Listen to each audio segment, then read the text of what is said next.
வணக்கம் நண்பர்களே, எப்படி இருக்கீங்க? ரொம்ப நல்லா இருப்பீங்கன்னு நம்புறேன். மீண்டும் ஒரு அட்டகாசமான இரவு காணொலியில உங்களை சந்திக்கிறதுல மகிழ்ச்சி. எனக்கு எப்பவும் அடர்ந்த காடு, மலைப்பாதை, இரவு பயணம்னா ஒரு தனி பிரியம். அந்த அட்வென்ச்சரை தேடி போறதுதான் எனக்கு ரொம்பவே பிடிச்சிருக்கு. கூடவே யானை சாணத்தை வணங்குற ஒரு வினோதமான பழக்கம் இங்க இருக்கிற சில பழங்குடியினர்கிட்ட இருக்கு. இன்னைக்கு நாம வந்திருக்கிறது சத்தியமங்கலத்துல இருந்து ஒரு மர்மமான காட்டுப்பாதை வழியா ஒரு குட்டி கிராமத்துக்கு பேருந்து பயணமா வந்திருக்கோம். நீங்க வெறும் மலைவாச ஸ்தலங்களையும் அழகான பச்சை பசேல் காட்சிகளையும் மட்டும் பார்த்து சலிச்சு போனவங்கன்னா இந்த வீடியோ உங்களுக்காக மேபி இருக்காது. ஏன்னா இன்னைக்கு நாம பண்ண போறது ஒரு சாதாரண டிராவல் கிடையாது. இது வனவிலங்குகள் நிறைந்த, ரோடே இல்லாத, திகில் கலந்த ஒரு ஆஃப் ரோடு நைட் ஜேர்னி. பகல்லையே போறதுக்கே பயங்கரமா இருக்க இந்த காட்டுப்பாதையில இப்போ ராத்திரி 7 மணிக்கு மேல வெளிச்சமே இல்லாத அந்த ஆஃப் ரோடு வழியா நாம திரும்பி போயிட்டு இருக்க போறோம். யானைகள், புலிகள், வனவிலங்குகள் நடமாட்டம் அதிகமா இருக்கிற இந்த இடத்துல இந்த இருட்டுல என்ன வேணும்னாலும் நடக்கலாம், நாம எதை வேணாலும் பார்க்கலாம். முக்கியமான ஒரு விஷயம், இதுவரைக்கும் நீங்க என்னோட சேனலை சப்ஸ்கிரைப் பண்ணலைன்னா உடனே பண்ணிடுங்க.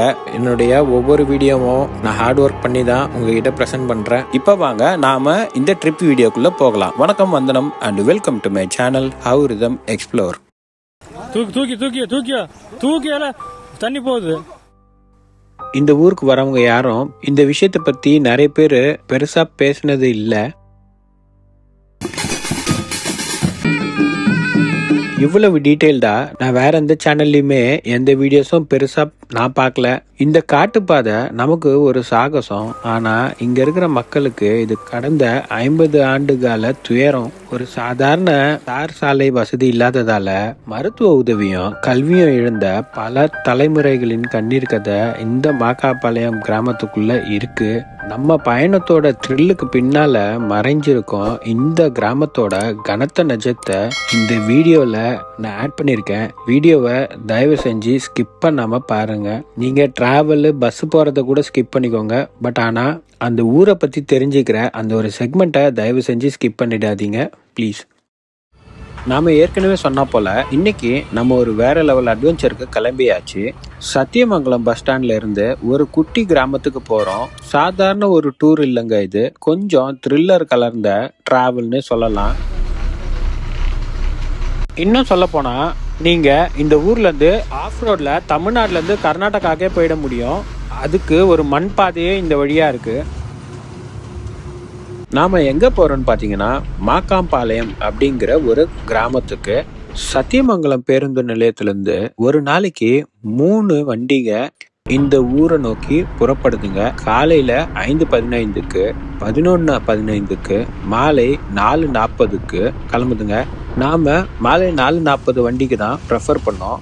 காலையில தலைமலை போயிட்டு வந்துட்டு அதே சூடோட சூடா இந்த வழிப்பாதையுமே பார்த்துடணும் அப்படின்ட்டு 4:40 வண்டி ஏறிட்டோம். இந்த வண்டியை செலக்ட் பண்ணதுக்கு குறிப்பா ஒரு காரணம் இருக்குங்க. இந்த வண்டி மாக்காம்பாளையம் போய் சேர்ந்து இரவுல 7 மணிக்கு அங்கிருந்து கிளம்பி நாம போன அதே காட்டு வழி பாதையில திரும்ப சத்தியமங்கலத்தை நோக்கி வரோங்க. இந்த பேருந்து பயணம் சத்தியமங்கலம் காடுகளுக்குள்ள அடர் வனப்பகுதியில தான் அமையும். அதனால இரவு நேரத்துல வரும்போது நமக்கு அந்த த்ரில்லை என்ஜாய் பண்ணிட்டு வர முடியும். காட்டுப்பாதைக்குள்ள எப்படி இரவுல பயணம் பண்ணா இருக்குமோ அந்த த்ரில் நமக்கு கிடைக்கும். கூடவே ஏதாவது வனவிலங்குகளை பார்க்கறதுக்கான சந்தர்ப்பமும் அமையும். அப்படிங்கிறதுக்காக தான் இந்த பயணத்தை நாம 2 செக்ஷனா பிரிச்சுக்கலாம். ஒன்னு சத்தியமங்கலத்துல இருந்து கெம்பநாயக்கன் பாளையம் ஃபாரஸ்ட் செக் போஸ்ட் வரைக்கும். இது ஒரு 11 கிலோமீட்டர் வருதுங்க. ஆனா இந்த செக் போஸ்ட்டை தாண்டின அப்புறம் தான் நமக்கு த்ரில்லே இருக்கு.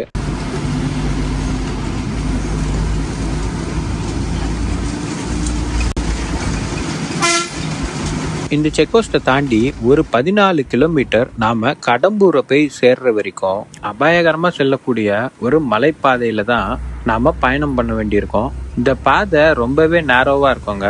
2 வண்டிங்க எதிர்க்க வந்தா ஒவ்வொரு வண்டியும் வழி விட்டாதான் அடுத்த வண்டி போக முடியும். அது போல ஒரு குறுகலான ஒரு மலைப்பாதை. ஹேர்பின் பென்ஸ்ன்னு சொல்ல போனா ஒரு 2-3 தான் இருக்கு. ஆனா இந்த பாதை மலையோட பக்கவாட்டிலே போகும். அதனால மொத்த பயண தூரத்துலயுமே பள்ளத்தாக்கு பக்கத்துலயே தான் போயிட்டே இருப்போங்க. ஒரு இடத்துல ரொம்பவே அழகா பள்ளத்தாக்கு தெரியும், கூடவே பெரும்பள்ளம் அணையுமே நம்ம கண்களுக்கு விருந்தளிக்கும். நம்ம பஸ் இப்போ கடம்பூர் மலைப்பாதை வழியா போயிட்டு இருக்கு. சுத்தி பாத்தீங்கன்னா அடர்ந்த காடு, பச்சை பசேல்னு மரங்கள், மேகம்னு செம்ம அழகா இருக்கு. ஆனா இந்த அழகுக்கு பின்னாடி ஒரு சின்ன த்ரில் இருக்குன்னு யாருக்கும் தெரியாது. நாம போற வழி சத்தியமங்கலம் டைகர் ரிசர்வ்க்குள்ள வருதுங்க. யானை, புலின்னு வனவிலங்குகள் நடமாட்டம் அதிகமா இருக்கும் ஏரியா இது. ஓட்டுநர் ரொம்ப ஜாக்கிரதையாவே ஓட்டிட்டு போறாரு.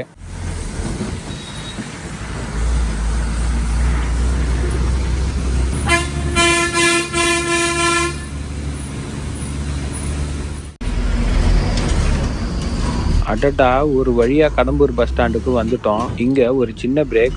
அப்பதான் இவரை நான் சந்திச்சேன். இவரு யாரு என்னங்கிறதெல்லாம் பின்னாடி சொல்றேன். ஒரு டீ குடிச்சிட்டு ரிலாக்ஸ் பண்ணிட்டு மறுபடியும் நம்ம பயணத்தை தொடரலாம். ஏன்னா இனிமே தான் இருக்கு உண்மையான அட்வென்ச்சர்.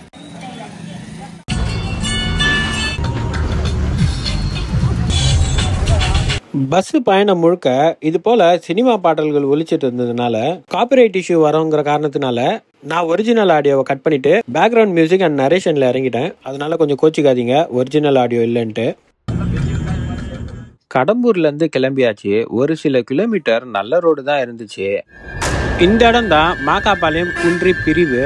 நாம இடது பக்கம் போனோம், வலது பக்கம் போயிட்டோம்னா நாம குன்றிக்கு போயிடுவோம். ரெஃபரன்ஸ்க்காக இந்த இடத்த நான் வச்சிருக்கேன். இது நான் குன்றி போகும்போது எடுத்தது. இதுக்கப்புறம் நம்ம டிராவல் பண்ண போறது மொத்தமும் அடர்ந்த எலிஃபண்ட் ஃபாரஸ்ட் தாங்க. டைகர் ரிசர்வ்க்குள்ள தான் போக போறோம்.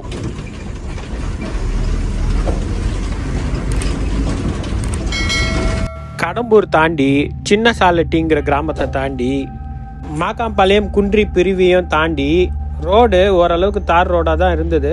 அதுக்கப்புறம் முதல்ல ஒரு கிராமம் வந்ததுங்க. இங்க பாத்தீங்கன்னா விவசாயம் தான் பிரதான தொழிலா இருக்கு.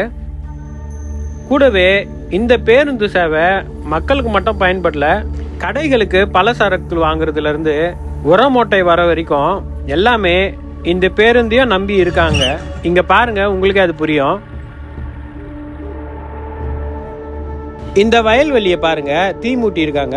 இது அடுத்த விளைச்சலுக்கு தயார் பண்றாங்க. இது போலலாம் நான் அவ்வளவா பார்த்தது இல்ல, இப்பதான் ஃபர்ஸ்ட் டைமா பாக்குறேன். அடுத்து குறும்பர் பள்ளம் அப்படிங்கிற இந்த காட்டாற்று வெள்ளத்தை நம்ம தாண்டி போனோம். இப்போ இந்த இடத்துல பாலம் இருக்கு. ஒரு 6-7 மாசத்துக்கு முன்னாடி வரைக்கும் இந்த இடத்துல பாலம் கிடையாதுங்க, கட்டிட்டு இருந்தாங்க. ரொம்ப வருஷமா மக்களோட கோரிக்கையில இந்த பாலங்களுமே இருந்தது. இந்த பாலம் இல்லாத டைம்ல ரொம்பவே அவதிப்பட்டிருக்காங்க. அதெல்லாம் அந்த ஊருக்கு போன அப்புறம் தான் எனக்கே தெரிஞ்சது. இந்த பாலத்தை தாண்டி தார் சாலை கிடையாதுங்க, ஆஃப் ரோடு இதுக்கு அப்புறம் தான் ஆரம்பிக்குது.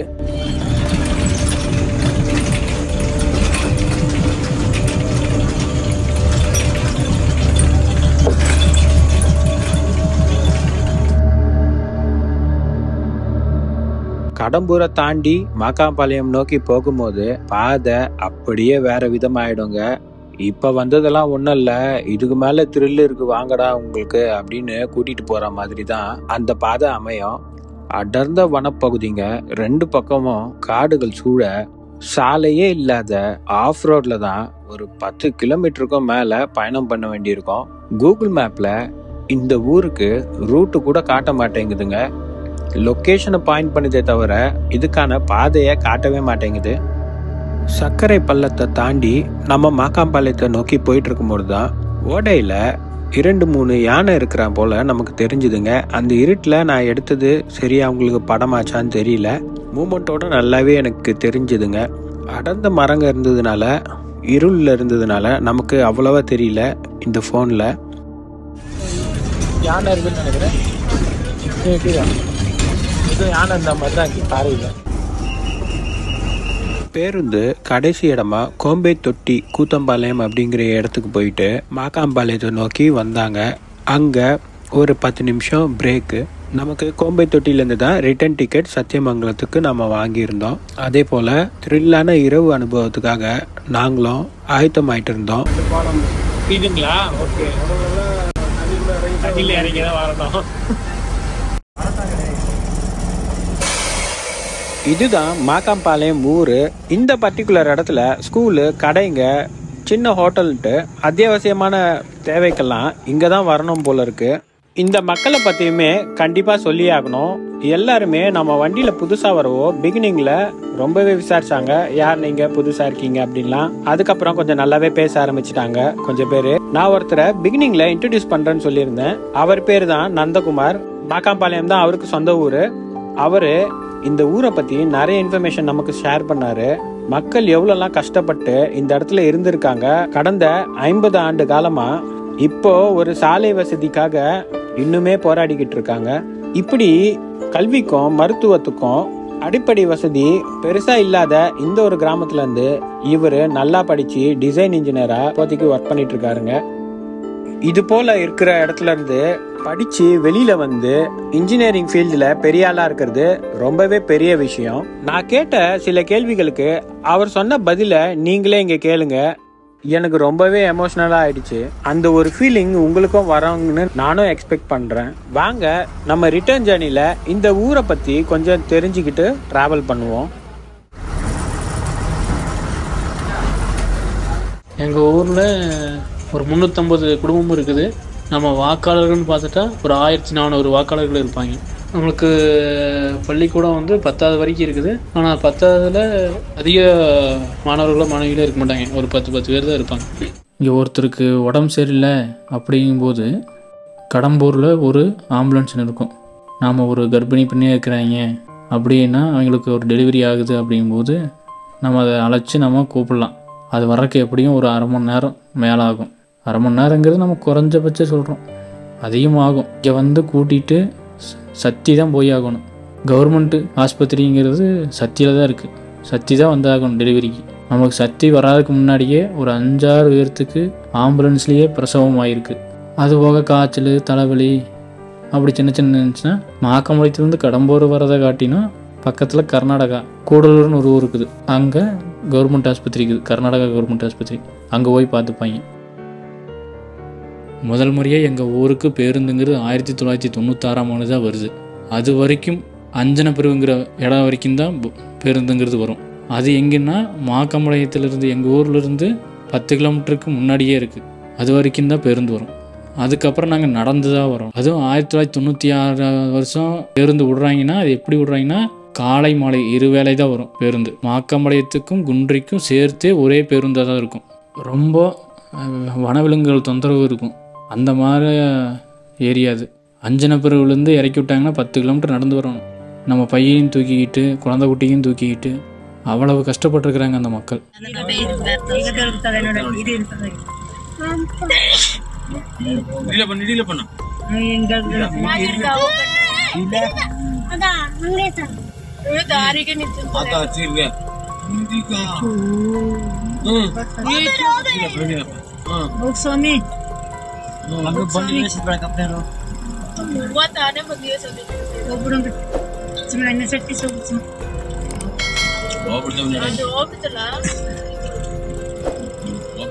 இங்கே எங்களது தமிழ்நாடு பக்கத்தில் கர்நாடகா. இதுக்கு போக்குவரத்துக்கு பாதை இருக்குதுன்னு கேட்டால் பாதை இருக்குது, தாரோடலாம் இல்லை. சும்மா பாங்காட்ட கொஞ்சம் சுத்தம் பண்ணி ஒரு ஜீப் அளவுக்கு போகிற அளவுக்கு தடம் இருக்குது, அவ்வளோதானே தவிர ஒரு தார்ச்சாலையோ அது மாதிரியெல்லாம் இல்லை. இந்த கூடலூர் அந்த பக்கம் 4 ரோடு அதை தாண்டி போனால் கொள்ளைகளுக்கு போகல. அந்த வழியாக இருக்கிற மக்கள் பயன்பாட்டுக்கு அந்த பக்கம் கர்நாடகத்தில் இருக்கிறவங்க சத்தியமங்கலத்துக்கு வேலைக்கு வர்றாங்க. இப்படி வேலைக்கு வர்றவங்க இன்னொன்று வாங்கினா அங்கே ஊகியம்ங்கிற ஊரில் ஒரு வேன் இருக்கும். அந்த வேனில் ஏறி மாக்கம்பாளையம் வந்துடுவாங்க. வேனுன்னா 407 மாதிரி லோடு வண்டி தான் இருக்கும். அந்த வண்டியில் வந்து இறங்கிடுவாங்க. இங்கேருந்து பஸ்ஸுக்கு வந்துடுவாங்க. அவ்வளோதானே தவிர அங்கே பெரிய தொழில் வாய்ப்போ இல்லை சாலை வசதிகளோ கட்டமைப்போ அந்த மாதிரியெல்லாம் எதுவும் இல்லை. பெரும்பாலான ஆம்பளைங்க அந்த ஆடி மாதம் வைக்கிற பட்டம், அந்த ஆடி பட்டத்துக்கு மட்டும்தான் இருப்பாங்க.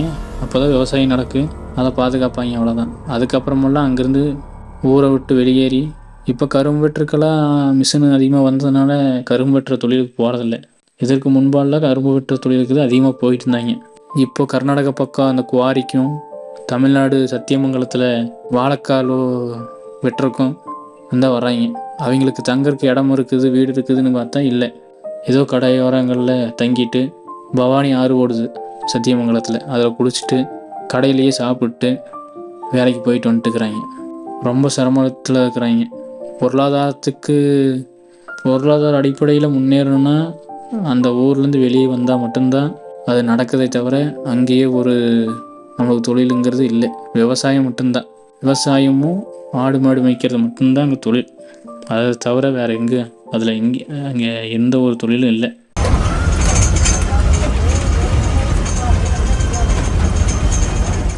இங்கே குடிநீர் வசதின்னு பார்த்தோம்னா நம்மளுக்கு இந்த மழை காலத்தில் பெய்கிற மழையினால் வர்ற பள்ளம், மாக்கம்பாளையத்துக்கு 2 சைடில் 2 பள்ளம் வருது. ஒன்று குறும்பூர் பள்ளம், இந்த பக்கம் குண்டு 2 பள்ளம் வருது. இந்த 2 பள்ளத்துலேயும் தண்ணி போகும். வருடம் முழுவதும் போகுதுன்னா கேட்டால் இல்லை. இந்த மழை காலத்துக்கு மட்டும்தான் தண்ணி இருக்குது. இந்த மழை காலத்தில் தண்ணி ஓடும்போது துவைக்கிறதுக்கு இதுக்கெல்லாம் நம்ம அந்த பள்ளத்தை நம்பி தான் இருக்காங்க. குடிக்கிறதுக்கும் பார்த்தீங்கன்னா அந்த ஆத்தோரத்தில் மணல் இருக்கிற ஏரியாவில் ஒரு அடிக்கு குழியை பறித்து ஊற்று பறிக்கிறதுன்னு சொல்லுவாங்க.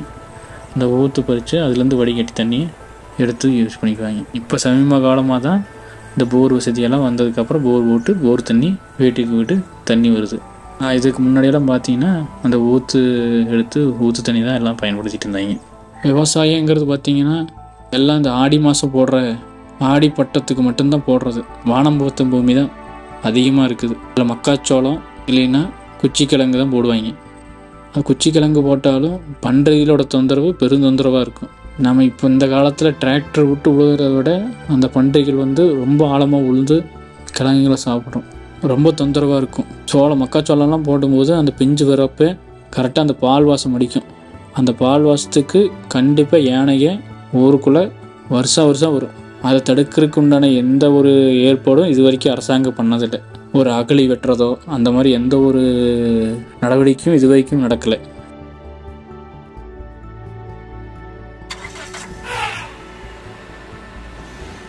இப்போ 2024 வருஷம்தான் பள்ளம் போகுது. பள்ளத்துக்கு குறுக்க ஒரு மேம்பாலம் கட்டி 2 மேம்பாலம் கட்டிக்கிறாங்க. அது பாலம் கட்டாத முன்னாடி வரைக்கும் இந்த மழை காலங்களில் பஸ்ஸு ஊருக்கே போகாது. ஒரு 7 கிலோமீட்டர் 6 கிலோமீட்டர் நடந்து நம்ம ஆற்று அந்த தாண்டி அந்த மாதிரி ஒரு ரிஸ்க் எடுத்து தான் நம்ம அந்த ஆற்றை தாண்டியே போகணும். தண்ணி எந்நேரமும் அதிகமாகும் கம்மியாகும் அது சொல்ல முடியாது. அந்த மாதிரி சூழ்நிலை இருந்து இப்போ 2 பாலம் ஆகிருக்கு. இந்த 2 பாலம் கட்டி கொடுத்தங்காட்டிக்கு இப்போ பஸ்ஸு போகுது. மழை காலங்களில் பஸ்ஸு போகுது. தூக்கியால தண்ணி போகுது.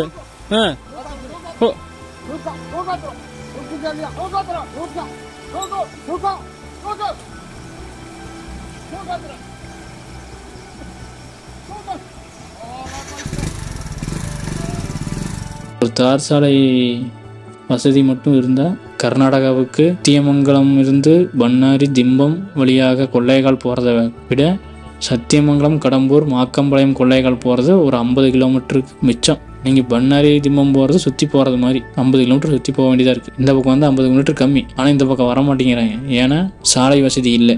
போதுமான சாலை வசதி இல்லாதனால இங்கே யாரும் அதை பயன்படுத்துறதில்லை.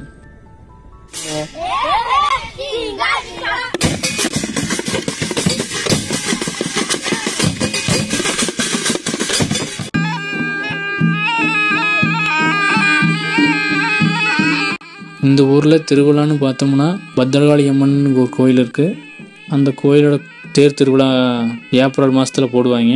அதுக்கு ஊர் சனம் எங்கே இருந்தாலும் அந்த நோம்பிக்கு கண்டிப்பாக வந்துடுவாங்க. அதை தவிர்த்து பார்த்தா தமிழர்கள் பண்டிகையான பொங்கல் திருவிழாவுக்கு எல்லாரும் வெளியூர்களுக்கு போய் வேலை செய்கிறவங்க, தங்கி வேலை செய்கிறவங்க, காலேஜுக்கு போகிற பசங்க ஊருக்கே வருவாங்க. இதுதான் ஊர் அப்படிங்கிற மாதிரி அப்போ தான் எல்லா ஊருக்கு ஜனங்களும் இருப்பாங்க. இந்த 2 திருவிழா தவிர மித்த எல்லாரும் அவங்களுடைய பொருளாதாரத்தை மேம்படுத்துறதுக்கும் குடும்பத்தை காப்பாற்றுறதுக்கும் வெளியூர்களுக்கு தங்கி வேலை செய்கிறதுக்கு போயிடுவாங்க.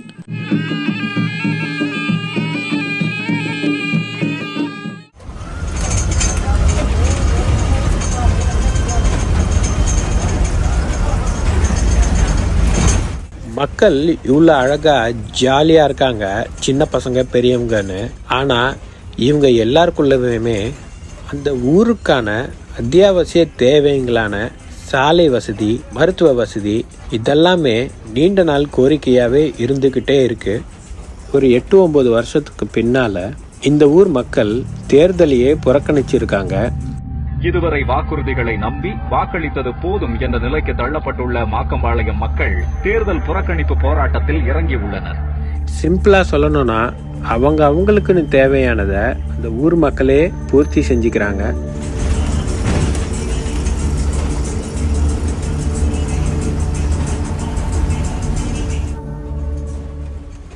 ஊரை பத்தின விஷயத்தை தெரிஞ்சுக்கிட்டே நாம காட்டுப்பாதைக்குள்ள பிரயாணம் பண்ணிட்டே இருக்கோம்.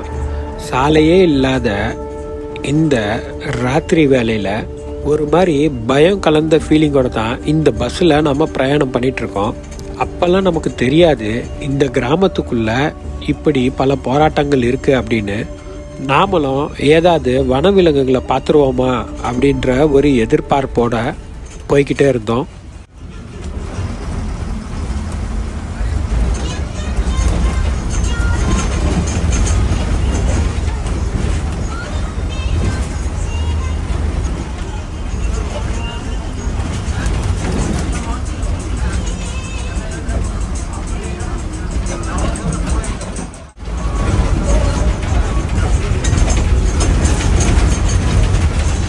ஓட்டுநரும் நடத்துனருமே நமக்கு நிறைய இன்ஃபர்மேஷன் ஷேர் பண்ணிட்டே வந்தாங்க.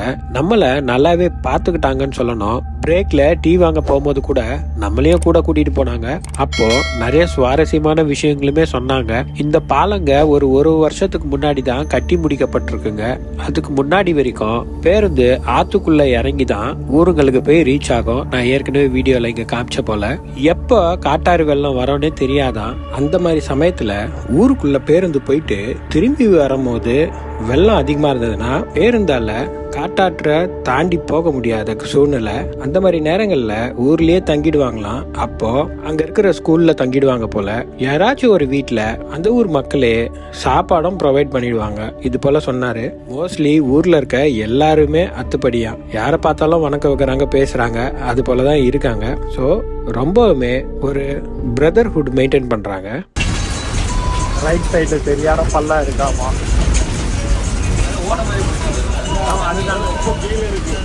இது போல ரூட் போனதே இல்லை. ஆக்சுவலா இதான் சுவாரஸ்யமான இன்னொரு விஷயமே சொன்னாங்க.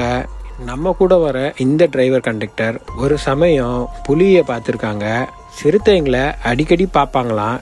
இந்த வழியாவும் கடம்பூர் ஃபாரஸ்ட்லயும் டிராவல் பண்றப்போ யானைங்க எக்கச்சக்கமா பார்த்துருக்காங்களாங்க. ஒரு சில நேரத்துல வழி விடாமலாம் கூட நின்று இருக்கான் இந்த பாதைகள்ல போகும்போது.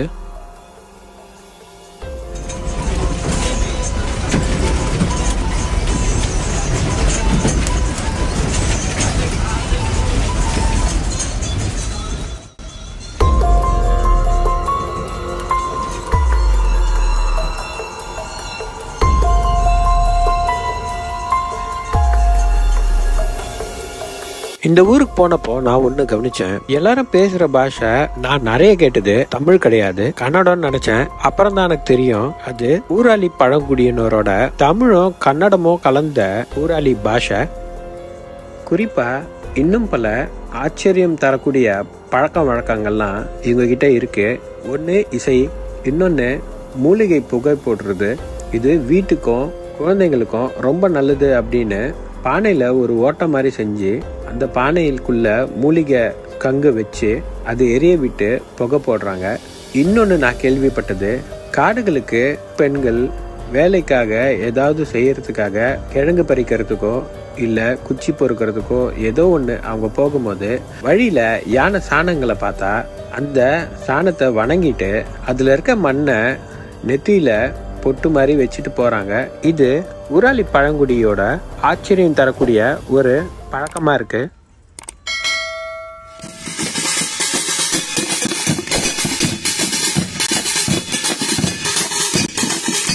அந்த ஊர் மக்களோட மரபுலயே வருது போல இருக்கு இந்த இசை ஞானம். வாத்திய கருவிக்கு எதுவுமே இல்லாம வீட்டுல கிடைக்கிற வேஸ்டா தூக்கி போட்ட பொருளுங்களை வச்சு இவ்வளவு அழகா ஒரு ரிதம் வாசிக்கிறாங்க. கேட்க அவ்வளவு ரம்மியமா இருந்ததுங்க.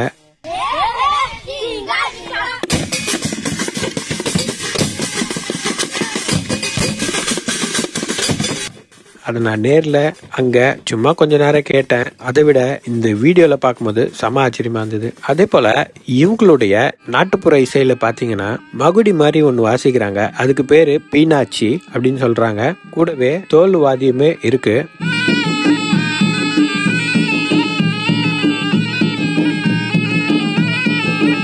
இது ரெண்டும் சேர்ந்து அந்த இசையை கேட்கும் போது உள்ளுக்குள்ள ஏதோ ஒண்ணு பண்ணுதுங்க. அந்த வார்த்தையால சொல்ல முடியல. இது போல இசை ஊராளி பழங்குடியினருக்கும் சோழகர் பழங்குடியினருக்குமே பொருந்தது போல அந்த சுத்து வட்டாரத்துல இந்த 2 பழங்குடியினருமே இருக்கிறாங்க.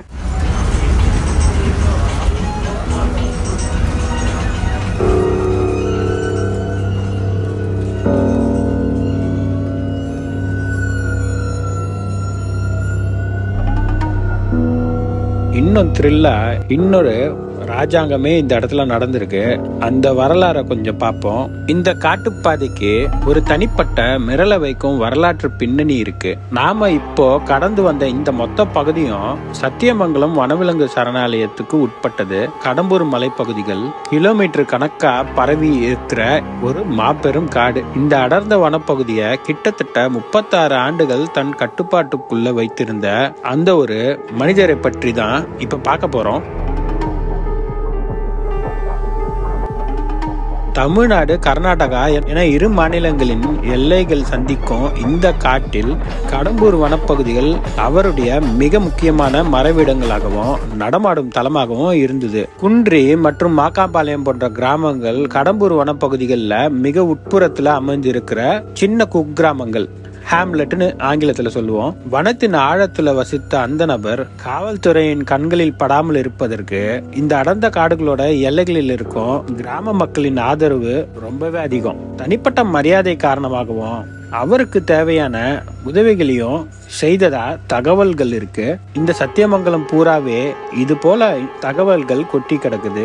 2004வது ஆண்டு இந்த சகாப்தம் முடிவுக்கு வந்த பிறகு இந்த வனப்பகுதியின் நிலைமை மெல்ல மெல்ல மாற ஆரம்பிச்சது. பாலம் கட்டுற பணி முடிஞ்சு ஒரு பெரிய குறை இருந்திருக்கு. இந்த கிராம மக்கள் 50 வருடமா பட்ட கஷ்டத்துக்கு பின்னால இந்த வரலாற்று பின்னணியும் மறைஞ்சிருக்கு. இப்போ யானை, புலி, சிறுத்தை இது போல பெரிய விலங்குகள் நடமாட்டம் மிகுந்த ஒரு டைகர் ரிசர்வ் பகுதியா மட்டுமல்ல, ஒரு காலத்துல இந்த இடம் ஒரு பிரம்மாண்ட வரலாற்று தடயமும் கூட. இவ்வளவு நேரம் நான் சொன்னது இவருடைய பெயரை தாங்காம சத்தியமங்கலத்தோட வரலாறே கிடையாதுங்க. இவருடைய முழு பெயர் கூசே முனுசாமி வீரப்ப கவுண்டர். ஆனா ரெக்கார்ட்ஸ்ல வீரப்பன் அப்படின்னு தான் மென்ஷன் பண்ணிருப்பாங்க. கர்நாடகாவுக்கு மட்டும் இல்ல, 21 ஸ்டேட், 9 யூனியன் டெரிட்டரிஸ்க்கு he is the biggest criminal. ரோடுனே சொல்ல முடியாதுங்க. இது கிட்டத்தட்ட ஒரு ஆஃப் ரோடு ரைடு மாதிரி தான் இருக்கு. பஸ் சும்மா குலுங்கிட்டே போகுது, தூசு பறக்குது, சுத்தி மரங்கள் அடர்த்தியாகிட்டே போகுது. பாதிக்கு மேல இப்படிதான் போயிட்டு இருக்கு. இது பஸ்ஸா இல்ல ஆஃப் ரோடு ஜீப்பானே தெரியல. பகல்லையே ரோடு மோசமா இருந்துச்சு. இப்போ இருட்டுல பஸ்ஸோட ஹெட்லைட் வெளிச்சம் மட்டும் தான் ஒரே துணை. சுத்தி பாத்தீங்கன்னா கும் இருட்டு, அடர்ந்த காடு. இந்த வழியில தான் வனவிலங்குகள் நடமாட்டம் ரொம்ப அதிகம்னு சொன்னேன்ல. முக்கியமா காட்டு யானைகள் எந்த நேரத்துல வேணா ரோட்டுக்கு வரலாம். புலி நடமாட்டமும் இருக்குன்னு சொல்லுவாங்க. ஏன்னா இது ஒரு புலிகள் சரணாலயம் தான். சத்தியமங்கலம் புலிகள் சரணாலயத்துக்குள்ள உட்பட்டது தான் இந்த மலைப்பாதெல்லாம். இந்த இடத்துல குட்டிகளோட புலி நடமாட்டம் கூட பார்த்துருக்காங்க இது போல பேருந்துல வந்தவங்க இதுக்கு முன்னாடி. என் மனசுல ஒரு சின்ன பதட்டம் ஓடிட்டு இருக்கு. இந்த இருட்டுல இந்த காட்டு வழியா டிராவல் பண்றது உண்மையிலேயே ஒரு சவால் தான். இந்த டிரைவரும் கண்டக்டரும் எல்லாரும் ரொம்பவே தைரியமா எச்சரிக்கையா போயிட்டு இருக்காங்க. இந்த காட்டு வழியை தாண்டி கடம்பூரை அடையிற வரைக்கும் இந்த த்ரில்லு குறை போறது இல்ல.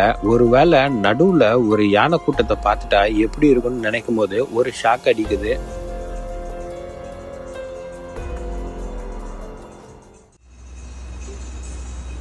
இங்க எல்லா ஊர்களுக்குள்ளேயும் ரோடு போடப்பட்டிருக்கு.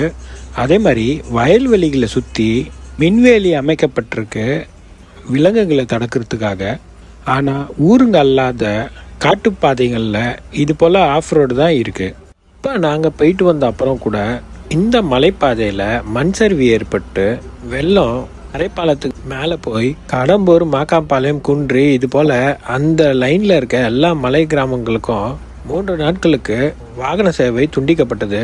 இப்ப ரீசெண்டா இந்த போன மழையில இது போல இன்னல்களை மக்கள் இனிமே அனுபவிச்சுட்டு தான் இருக்காங்க.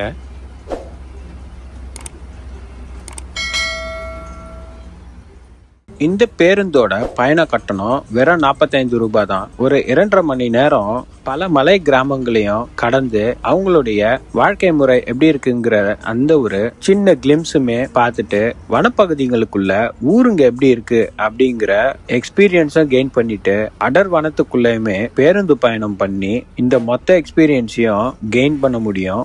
கடம்பூர்ல ஒரு பிரேக் விட்டாங்க. அப்பதான் நைட்ல குன்றி போற பஸ் அங்க நின்றுட்டு இருந்ததுங்க. இந்த பஸ் போயிட்டு ராத்திரி குன்றி கிராமத்திலேயே தங்கிட்டு பகல்ல திரும்பி காலையில ரிட்டர்ன் வருவாங்க. சத்தியமங்கலத்துல யானைகள் ரொம்ப அடர்த்தியா இருக்கிற கிராமங்கள்ல குன்றி முதன்மையானது. டிரைவர் ஒரு பிளான் சொன்னார். இப்பதான் காலையில 5:15 கொல்லைகால் வண்டி ஏறினீங்கன்னா நேரா கொல்லைகால் போயிட்டு ரிட்டர்ன் வரும்போது இங்க இறங்கிடணும். கடம்பூர் வந்து ஜங்ஷன் மாதிரி. கடம்பூர்ல இறங்கிட்டீங்கன்னா அடுத்து பின்னாடியே வர மாக்கம்பாளையம் பஸ் ஏறலாம். அதுக்கப்புறம் மாக்கம்பாளையம் போயிட்டு வந்துட்டு திரும்பி இங்கேருந்து குன்றி பஸ்ஸும் போட்டால் ஒரே நாளில் 3 ரூட்டுமே கவர் பண்ணலாம். ஈவினிங் 6 o'clock ரீச் ஆகிடலாம் Sathyamangalam. Evening 6 o'clock Sathyamangalam reach ஆகிடலாமா? ஸோ எக்ஸிக்யூட் பண்ணணும்னு யோசிக்கிறவங்க நீங்கள் இதை கூட ட்ரை பண்ணலாம். இந்த 1 மணி நேரம் ஆஃப் ரோட் ரைடு காட்டு பயணம் உண்மையிலே மறக்க முடியாத அனுபவம். பஸ்ஸில் இருந்து இறங்கும் போது ஒரு சின்ன வெற்றி கிடைச்ச மாதிரி ஒரு ஃபீலிங். இந்த மாதிரி ஒரு பயணம் பண்ணணும்னா கண்டிப்பா இந்த மாக்காம்பாளையம் கிராமத்துக்கு வாங்க. பகல்லையும் சரி ராத்திரிலையும் சரி சாகசம் நிறைந்த ஒரு அட்வென்ச்சர் உங்களுக்காக காத்திருக்கு. இந்த டிராவல் வீடியோ உங்களுக்கு பிடிச்சிருந்தா லைக் பண்ணுங்க, கமெண்ட் பண்ணுங்க, உங்க ஃப்ரெண்ட்ஸ் கிட்ட ஷேர் பண்ணுங்க. மறக்காம என் சேனலை சப்ஸ்கிரைப் பண்ணிடுங்க. அடுத்த காணொலியில உங்களை சந்திக்கலாம். Until then, it's a bye from How Rhythm Explore. Thank you.